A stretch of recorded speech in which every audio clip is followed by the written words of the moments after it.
This is the quilt that I made, and I call it NISEI. And NISEI means the first generation of Japanese to be born to the immigrants from Japan. So we're the NISEI, and this is the story of the NISEI and what makes them so different from any other children of immigrants.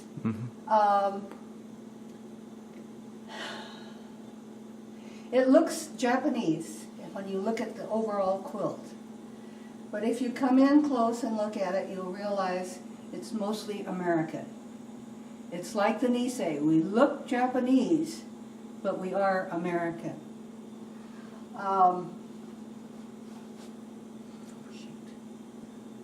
The colors are red, white, and blue primarily. Red and white for the colors of our ancestry of Japan. Red, white, and blue for our American part, for the American part of us. It also has embedded in the red border at the top, December 7. That was a defining moment in the NISEI experience. December 7, 1941. Then in March of 1942, the President of the United States signed Executive Order 9066. And that was the order that put all of the Japanese Americans into prison camps. They called it relocation, but the NISEI referred to it as, many people refer to it as prison. Because there was no trial or anything. They were just told to pack up. They had a few weeks to sell all their belongings. They did not have anything except what they could pack in one suitcase. And that was all. Now, here on the bottom, we have the 442 RCT. That's the Regimental Combat Team. And these were the NISEI men, young men, who went into the Army.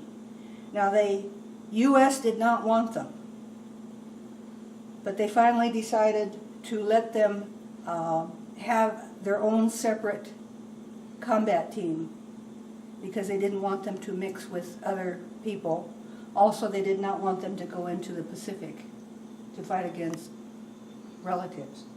So the 442 was well known for their loyalty and for their bravery, and they got a presidential citation for what they did.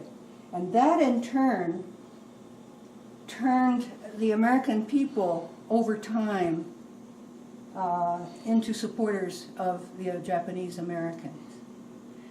Over here on the last corner we have redress.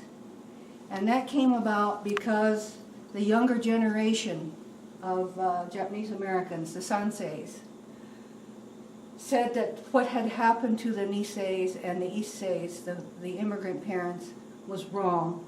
And they were the ones who pushed until Congress and the courts decided that the American government had not followed constitutional law and that they were wrong in putting the NISEI into camp.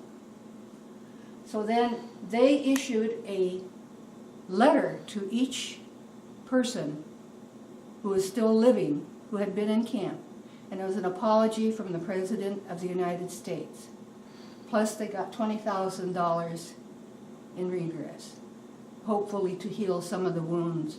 But the Niseis, many of them, have never healed from the experience of what this quilt represents. Also on this quilt, you'll see there's a gray-blue border all the way around. And this is something that the Nisei who see this quilt are surprised at. Because when they went to camp, the camps were surrounded by barbed wire.